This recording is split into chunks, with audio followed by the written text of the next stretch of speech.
consider not only what marriage means, but what it takes to have a successful marriage. And I've been blessed over the last few months to get to know Robert and Casey more, and to spend some time talking with them about what it takes to have a successful and long marriage. And I'm excited to share with you. I have no doubt that this couple loves each other like crazy, and they're in a great position to be on a long path of living life together. And so we're excited to celebrate all that today. I just want to remind all of us, but specifically Robert and Casey, today on this important day for you all, about a successful marriage. And that a successful marriage is not the result of just this decision that you all are going to declare in front of friends and family today. It's so much more than that. It's going to be the result of the two of you remaining fully committed to each other. Your commitment has got to be rooted in genuine love, because you know things are not always going to go the way that you want them to go. So it's got to be rooted in genuine love. There's a false love that can creep into a relationship, and when that happens, lies and bitterness and grudges emerge up in the marriage, and it impacts it. So I want to challenge you all, as we talked about, to be rooted in a real, genuine, unconditional love for each other. And when you do that, that becomes evident by your willingness to persevere with joy, to forgive each other when that's necessary, and to let go of things when you need to let go, to not hold grudges. When you do that, your marriage is going to be positioned to stand the test of time. It's not just going to be some 90-day wonder that fades away, but it's going to be something that you all carry for the rest of your lives together. I want you to remember that your marriage should always be something that's always approaching yet never arriving. Always keep working at what you're going to commit to today. I want to remind all of us that in the Bible, God declared in Genesis chapter 2 that it's not good for man to be alone. So he took a very intentional step in that moment, and from the rib of Adam, from the side of Adam, he took a rib and used that rib to form woman. And someone once said that it was out of the side that God did that for a reason. It wasn't from the feet so that the woman could be trampled on, but it was out of his side to be equal with him. Under his arm to be protected, near his heart to be loved. As a result of this, God said that a man shall leave his mother and father and be joined together with his wife, and the two shall become one flesh. And marriage, as we know, is the blending together of two unique personalities, in this case with Robert and Casey, and all facets of their life, past, present, and future, to form a new and wonderful relationship moving forward. Ecclesiastes chapter 4 also reminds us of the benefits that a marriage commitment can bring. It says that two are better than one because they have a good reward for their efforts. For if either falls, his companion can lift him up. But pity the one who falls and has no one there to lift him up. Also, if two lie down together, they can keep warm, but how can one person alone keep warm? So God intends for your marriage to thrive. Not just for you to survive, but he wants your marriage to thrive. And so I want to encourage you with the words of Jesus when he said that they are no longer two, but one. Therefore, whatever God puts together, let no man separate. All right, at this time, I'm going to, I'm not going to do anything except let you all say your vows to each other. So, Casey, we'll start with you, and then if you just want to repeat after me. I believe in you. I believe in you. The person you will grow to be. The person you will grow to be. And the couple we will be together. And the couple will be together. With my whole heart. With my whole heart. I take you as my husband. I take you as my husband. Acknowledging and accepting your faults. Acknowledging and accepting your faults. And strengths. And strengths. As you do mine. As you do mine. I promise to be faithful.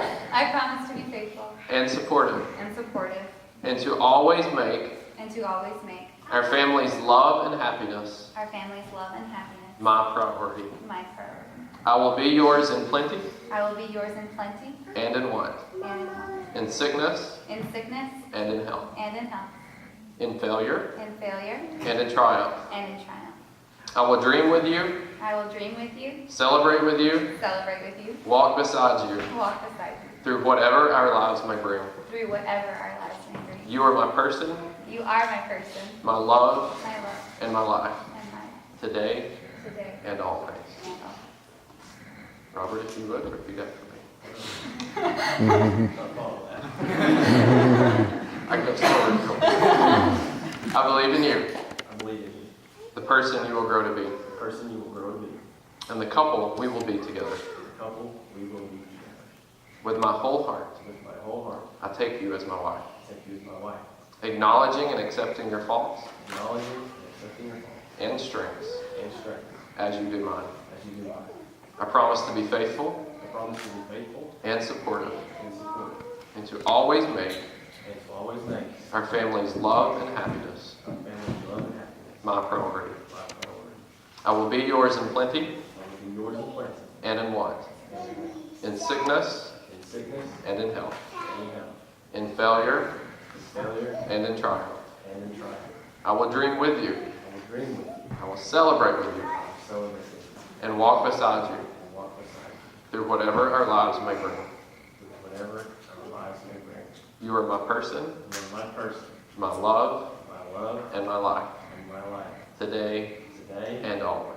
and always. All right, at this time I want to challenge both of you just with some things that we talked through, but I want to challenge you both in these new roles you're stepping into as husband and wife. So Robert, I want to challenge you today and remind you that leading a home is always best done by serving, loving, and sacrificing. That doesn't happen through dictatorship or intimidation. So I want you to be patient with Casey as she learns to trust your leadership. It's going to be a journey for both of you. Trust is not something that's just earned because you're saying some vows today. It's something that is that's earned through faithful behavior. It's not a title that's given to you. The best way for you to lead and allow Casey to follow you and trust your leadership is by you discerning God's desires for you as a husband. So I want to encourage you to not let your pride and your flesh get in the way. You're going to have to always be kicking that aside. Find some good friends, some good men that can support you and encourage you in this endeavor. And just don't go at this alone, keeping God's perspective in front of you in all that you do. So Robert, I want to ask you, do you take Casey to be your wife, to live together as friend and mate? Will you love her as a person, respect her as an equal, sharing joy as well as sorrow, triumph as well as defeat, and keep her beside you as long as you both shall live? I do. Casey, you should always remember that the encouragement that you give to Robert will mean the world to him. It will always be a tremendous blessing to him. So I want to encourage you to be patient with him as he strives to lead your new family and marriage. Nevertheless, while he may lead the home, I want you to always know that your role is vitally important to the health of your marriage. Don't minimize your role as a wife. Embrace all that God longs for you to be. Surround yourself with women that can encourage you and push you to be all that you need to be and can be. And as you do that, you'll be fulfilling your vital part to this marriage. So Casey, do you take Robert to be your husband, to live together as friend and mate? Will you love him as a person, respect him as an equal, sharing in joy as well as sorrow, triumph as well as defeat, and keep him beside you as long as you both shall live? I do. All right, this time I'll take the rings. Don't look everywhere.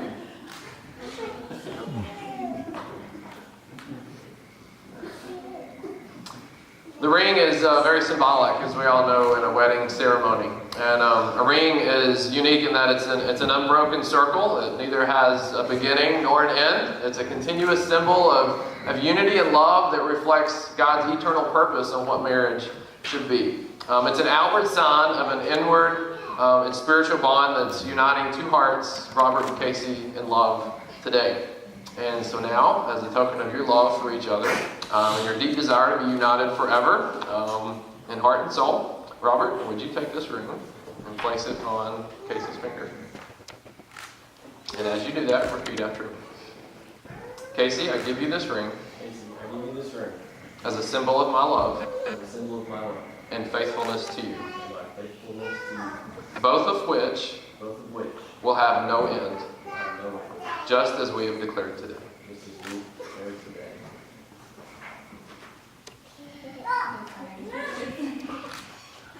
There we go. Thank you. All right. Casey, if you'll take that one, put that on Robert's finger. And repeat after me. Robert, I give you this ring Robert, I give you this ring as a symbol of my love as a symbol of my love and faithfulness to you, and faithfulness to you, both of which will have no end, just as we have declared today. just as we have declared today.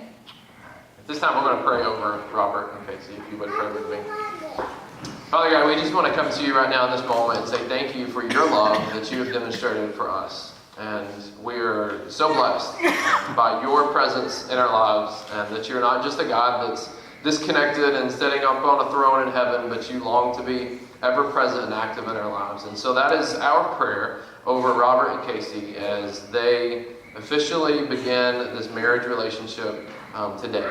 We celebrate that. We thank you for the gift of marriage. We thank you for the gift of relationship. But we pray that as they move forward from these moments, God, that they will seek you in the midst of their marriage, but God, that they will love each other.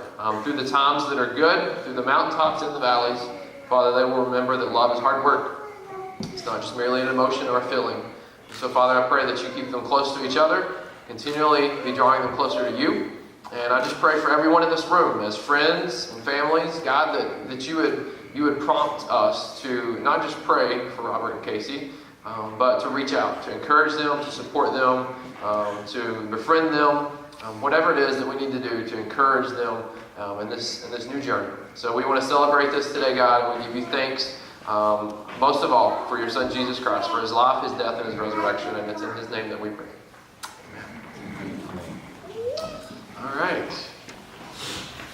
Now that Robert and Casey, you all have made these pledges to each other, you've exchanged rings, you've said I do. I think you've done about all that you can do here. We're super excited to now pronounce you husband and wife. And Robert, you may kiss your bride.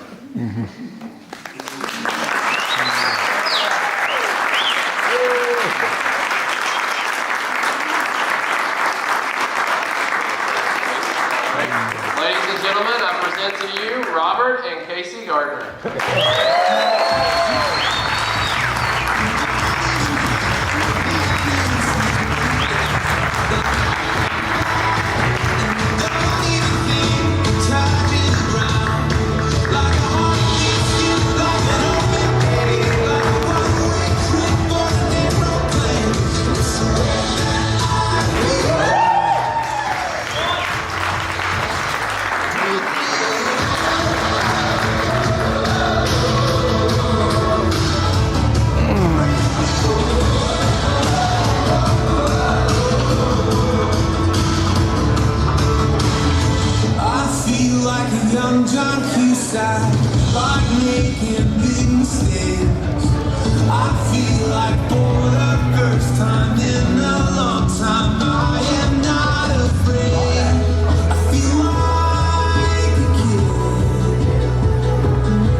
Casey, thank you so much for being here and celebrating this moment with them. They've asked if you wouldn't mind to please help move the chairs to around the tables so that you can sit around the tables to eat. And if you're a family member, they want you to stay up close toward the stage because pictures will be starting right in just a few minutes. All right, thank you all again so much.